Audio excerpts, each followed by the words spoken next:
I don't talk about fragrance a lot on my channel. I do focus mostly on makeup, and every couple of months I do a makeup empties video where I talk about all the makeup that I finished, and then at the very end of that video I'll talk about any perfume empties that I have. That's really the extent of it, but I got a comment recently of somebody asking if I would share what I have in my perfume collection. I've been starting to better understand what types of scents I like and what notes I like. I think I'm just dipping my toes in the water. So here are the 8 perfumes I have in my collection, and then I'll talk about a potential project that I want to do, but I'll save that for the end of the video if you just want to see the perfumes. Let's start with gourmands, with really sweet perfumes. By far the sweetest one that I have is from Sol de Janeiro. It's the Cheirosa 62 Eau de Perfume, and it's described as an oriental vanilla on the Fragrantica website. The majority of the information I got is from Fragrantica. I love the cap. It kind of looks like a golden disco ball, and it smells just like the Sol de Janeiro Boom Boom Cream. I can definitely smell the pistachio, the caramel, the salt. I discovered this because my brother got me a Sephora fragrance sampler set, and in that set is a bunch of mini perfumes, and then it also comes with a voucher where you can redeem a full size of one of the perfumes in that set. This was several years ago, and I remember going to what felt like every Sephora in the greater Pittsburgh region, and none of them would redeem my voucher. I don't know if this is still the rule, but you had to go to a standalone Sephora store in order to use the voucher to get your full-size perfume. I was going to the Sephoras that were part of a bigger retail chain. I think at the time they were phasing out of being in JCPenney and they were starting to be in Kohl's. And where I was living at the time, I didn't know about the Shady Side Sephora, so I went all the way out to the Ross Park Mall to get this perfume, and with where I was living at the time, that might as well have been on a different planet. It took me so long to just redeem the voucher. It was kind of annoying, and so if you don't have any standalone Sephoras near you, you might want to check that before you buy one of those sets because it might be hard for you to redeem the full size. Next up is Commodity Gold. I remembered buying a set of a bunch of their samples back in like 2017 or 2018, and I loved gold the best, so I went to go buy a full size and I saw that they didn't have it anymore. I was really sad to see that. I thought maybe that the brand was like going under or they were discontinuing a lot of the fragrances. They did eventually bring gold back, so I bought it then. I thought this was like super sweet. I thought this was as sweet as I could get, and then I smelled the Sol de Janeiro, and that one is like 10 times what this is. The notes in here are the same as a lot of notes that I like in other perfumes, like tonka bean, sandalwood, musk, bergamot. And so even though it is a sweet vanilla scent, it has a lot of depth to it. It has a lot of other things in there too. I just talked about this in my Club 100 because I've worn this over 100 times and I'm not even halfway through the bottle, so this thing's gonna last me forever. The next one breaks my heart. It's from Elizabeth and James. It's Nirvana Bourbon. They don't make this anymore. Elizabeth and James is a brand from Mary-Kate and Ashley Olsen, and they named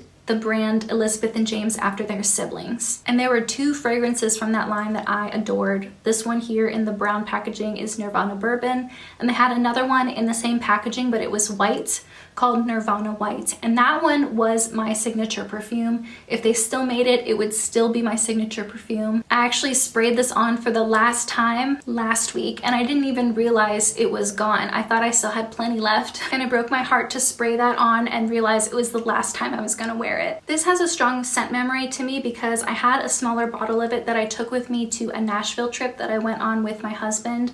It was our 3-year dating anniversary trip, and we had so much fun, and it was like the perfect scent for Nashville. A little smoky, a little sweet like bourbon. This definitely smells woody. You can smell that bourbon inspiration definitely at the beginning, but this does mellow out after a while. I would love, love, love for Elizabeth and James to bring those back, bring that brand back, bring back Nirvana Bourbon and Whites. I remember they also sold dry shampoo sprays in those fragrances too, which is genius. I feel like more perfumes should do that because sometimes you want to touch up and have that perfume smell in your hair and you don't want it to be competing with your perfume. You want them to have the same scent. Next up is a perfume from Vacation, and it is the scent of the world famous Vacation sunscreen. I've gone through multiples of those sunscreens. I think they smell really good, so I knew I would like the perfume, and I do. I'm almost, well, not almost done with it. I have a little under half of it left. I've tried that famous Beach Walk perfume before, and it was okay, but definitely not worth the price to me. This is a really great alternative if you're looking for something a little more affordable. I wouldn't say they're exact dupes, but with this having that sunscreen smell, it even has notes of plastic and fabric and water watery notes and sea salt. It definitely smells beachy to me and kind of gives me the same feelings that Beach Walk did. I know there are a few other scents from this brand. I think they have one that smells like their aloe. That one, I'm not sure if I would like the perfume version of it, even though I do like the aloe.